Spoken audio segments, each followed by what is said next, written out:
নমস্কাৰ সকলোকে সুমলান চেনেলৰ অন্য এটা ভিডিঅ'লৈ স্বাগতম জনাইছোঁ। আজি আমি class 6 science chapter 8 part 3 question এনচাৰসমূহ আলোচনা কৰিম। আশা কৰিছোঁ তোমালোক সকলো ভালেই আছা। যদি চেনেলটোলৈ প্ৰথমবাৰৰ বাবে আহিছা তেতিয়াহ'লে চেনেলটো ছাবস্ক্ৰাইব কৰিবা আৰু বেল আইকনটো প্ৰেছ কৰিবা যাতে আমাৰ ভিডিঅ'সমূহ তোমালোকে পোৱা। আমি কুৱেশ্যনৰ মাজলৈ যাওঁ। প্ৰথম exercise drug in this circle of correct answer. ইয়াত আমি অসমীয়া আৰু ইংলিছ দুইটা মিডিয়ামতে কৰিম। প্ৰথমতে অসমীয়াখিনি কৰিম। ইয়াতে প্ৰথমতে দিয়া আছে অনুশীলনী শুদ্ধ উত্তৰৰ গোলটো সম্পূৰ্ণকৈ পূৰ কৰা। ইয়াতে গোল দিয়া আছে। ইয়াতে যিটো শুদ্ধ হয় এই গোলটো পূৰাব দিছে। ABCD যোনটো শুদ্ধ হয় ABCD গোলৰ শুদ্ধটো ৰাউণ্ড কৰিব দিছে। প্ৰথমতে দিয়া আছে তলত দিয়া কোনবিধৰ বৃদ্ধি নহয়। ইয়াৰ এনচাৰটো হ'ব চাইকেল। ইয়াতে গছ, শিশু, পখিলা এইকেইটা দিয়া আছে। এইকেইটা যিহেতু জীৱ সেইকাৰণে এইকেইটা বৃদ্ধি হয়, চাইকেলৰ বৃদ্ধি নহয়।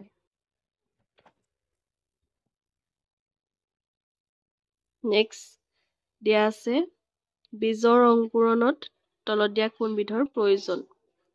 ইয়াৰে এনচাৰটো হ'ব চি।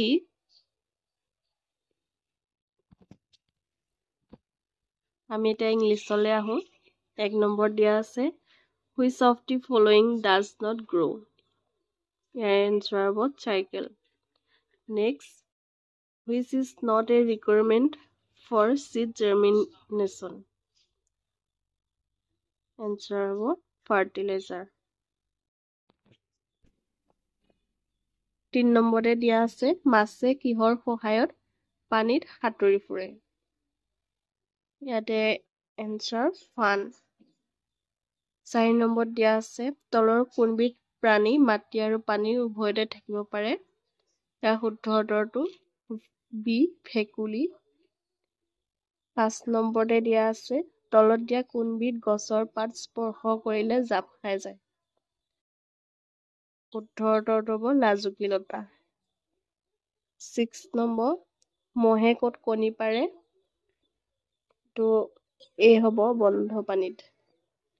7 লালুকিৰ গাত তলৰ কোনটো দেখা যায়। শুদ্ধ উত্তৰ নেজ আৰু জলক্লুম। ইয়াতে 3 নম্বৰত হ'ব fishes move in water with the help of their fins. 4 number which of the following animals can live on land as well as in water. এইটো বি শুদ্ধ হ'ব ফ্ৰগ। 5ত দিয়া আছে the leaves of which one of the following plants fold up on being touch. এইটো হ'ব মিমোছা। 7 হোৱেৰ do মস্কিটোজ লে এগছ। শুদ্ধ হ'ব A in stagnant water. 7 which of the following is seen in a tadpole. Answer হ'ব শুদ্ধটো হ'ব টেইল এণ্ড গিলছ। 8 নম্বৰত দিয়া আছে এই স্তম্ভৰ লগত বি স্তম্ভ মিলোৱা ফুল ফুলা।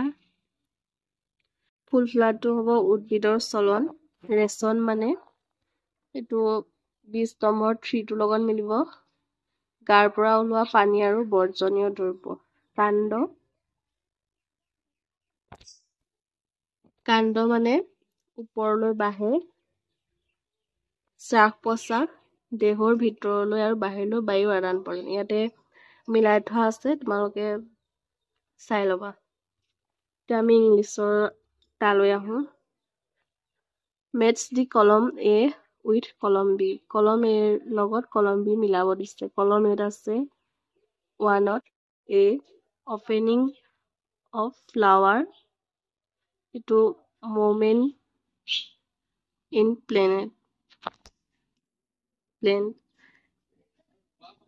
excretion to 3 লগত হ'ব removal of water and waste from body C shoot to হ'ব কলম বিৰ বি লগত grows upward D breathing to হ'ব taking in and out of air এতিয়া আমি 9 নম্বৰলৈকে 9 নম্বৰ দিয়া আছে উপযুক্ত শব্দৰ সহায়ত খালী ঠাই পূৰ কৰা এ দিয়া আছে বীজৰ ভিতৰত থকা সৰু খালী ঠাইত হ'ব ভ্ৰূণৰ পৰাই এজোপা পূৰ্ণাংগ গছ হয় বি দিয়া আছে সকলো জীৱই উদ্দীপকৰ প্ৰতি সহায় জনায় এটা খালী ঠাই হ'ব উদ্দীপক পিউপা পূৰ্ণাংগ মহলৈ পৰিৱৰ্তন হয় চৰাই উৰিব পাৰে ই হৈছে জীৱৰ এটা বৈশিষ্ট্য সময়ৰ লগে লগে জীৱৰ বৃদ্ধি হয় খালী ঠাইত বৃদ্ধি হ'ব মহে মেলেৰিয়া আৰু ডেংগু বেমাৰৰ বীজাণু কঢ়িয়ায় ইয়াতে খালী ঠাইত হ'ব মেলেৰিয়া আৰু ডেংগু ভেকুলী এবিধ ড্ৰেছ প্ৰাণী তাৰ উভচৰ প্ৰাণী ইংলিছ মিডিয়ামত আহোঁ fill in the blanks with appropriate word it দিয়া আছে the tiny structure inside a seed that develops into a plant is embryo highlight হ'ব embryo B দিয়া আছে all living beings respond to stimulus highlight হ'ব stimulus C the pupa highlight হ'ব pupa transforms into an adult mosquito D হ'ব birds can fly which is a characteristics of eto living things highlight হ'ব living E living things grow over time F malaria and dengue disease are transmitted by mosquito G frogs are a type of amphibian animal 10 number দিয়া আছে ভেকুলী জীৱন চক্ৰত পোৱা স্তৰসমূহ শুদ্ধ ক্ৰমত লিখা ইয়াতে ভেকুলী যেটো জীৱন চক্ৰৰ স্তৰ সেইখিনি উল্টা পুল্টাকে দিয়া আছে এটো সঠিক ক্ৰমত লিখিব আছে ইয়াৰ শুদ্ধ উত্তৰ হ'ব এ কণী লালুকি পোৱালি ভেকুলী টেনত কি তেনেকে দিয়া আছে select the correct order in the life cycle of frog এটো হ'ব A egg tadpole froglet frog 11 দিয়া আছে পূৰ্ণাংগ ভেকুলীয়ে কিহৰ সহায়ত উশাহ নিশাহ লয় হাওঁফাওঁ নে জলক্লম এটো হ'ব পূৰ্ণাংগ ভেকুলীয়ে হাওঁফাওঁৰ সহায়ত উশাহ নিশাহ লয় 12 নম্বৰ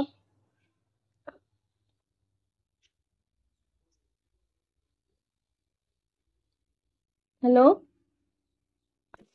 12 দিয়া আছে জীৱসমূহৰ মূল তিনটা বৈশিষ্ট্য কি এনসাৰ হ'ব জীৱসমূহৰ মূল তিনটা বৈশিষ্ট্য হ'ল এক চলন শ্বাস প্ৰশ্বাস আৰু হ'ব সংবেদনশীলতা ইংলিছত হ'ব what are the three basic characteristics of all living organisms answer হ'ব the three basic characteristics of all living organisms are movement growth and breathing next বহু প্ৰাণীৰ দৰে গাড়ী এখনো চলনক্ষম হোৱাৰ সত্ত্বেও ইয়াক জড় বুলি গণ্য কৰা হয় কিয় এনসাৰটো হ'ব বহু প্ৰাণীৰ দৰে গাড়ী এখনো চলনক্ষম হোৱাৰ স্বত্ত্বেও ইয়াক জড় বুলি গণ্য কৰা হয় কাৰণ গাড়ীৰ প্ৰজনন ক্ষমতা নাই। 2 নম্বৰতে হ'ব গাড়ী সংবেদনশীল নহয়। Like animals, a car can also move, but it is not considered as a living organism. Give 2 reasons. Answer হ'ব like animals, a car can also move, but it is not considered as a living organism. 2 reasons are cars do not reproduce. 2 cars do not breeding. জীৱৰ বাবে বংশবৃদ্ধিৰ কিয় প্ৰয়োজন? Answer হ'ব জীৱৰ বাবে বংশবৃদ্ধিৰ প্ৰয়োজন আছে কাৰণ বংশবৃদ্ধিৰ দ্বাৰাহে এটা প্ৰজাতিৰ প্ৰজনন ধাৰাবাহিকতা চলি থাকে। প্ৰজনন অবিহনে এটা প্ৰজাতি বিলুপ্তপ্ৰায় অৱস্থা হোৱাৰ পৰিলক্ষিত হয়। Why is reproduction important for organisms? Answer হ'ব reproduction is important for organisms because it is necessary for the continuity of life. Without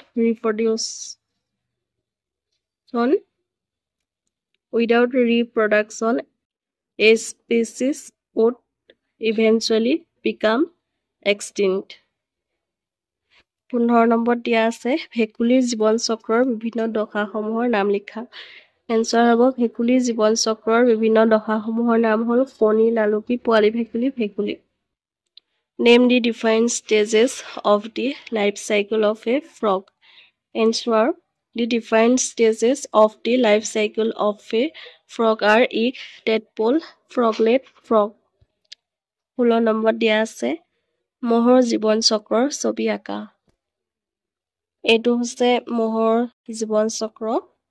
প্ৰথমতে কণী, পলু, পিউপা বা লেটা, পূৰ্ণাংগ মাইকী মহ। 16 Draw the diagram of the life cycle of a mosquito. This is mosquito life cycle diagram. Egg, larva, pupa, adult female mosquito. ছাত্ৰ-ছাত্ৰী আশা কৰিছো তোমালোকে ভিডিওটো বুজি পালা। যদি বুজি পোৱা নাই কমেন্ট কৰিবা আৰু যদি বুজি পাইছা like, share, subscribe and comment কৰিবা। Thank you.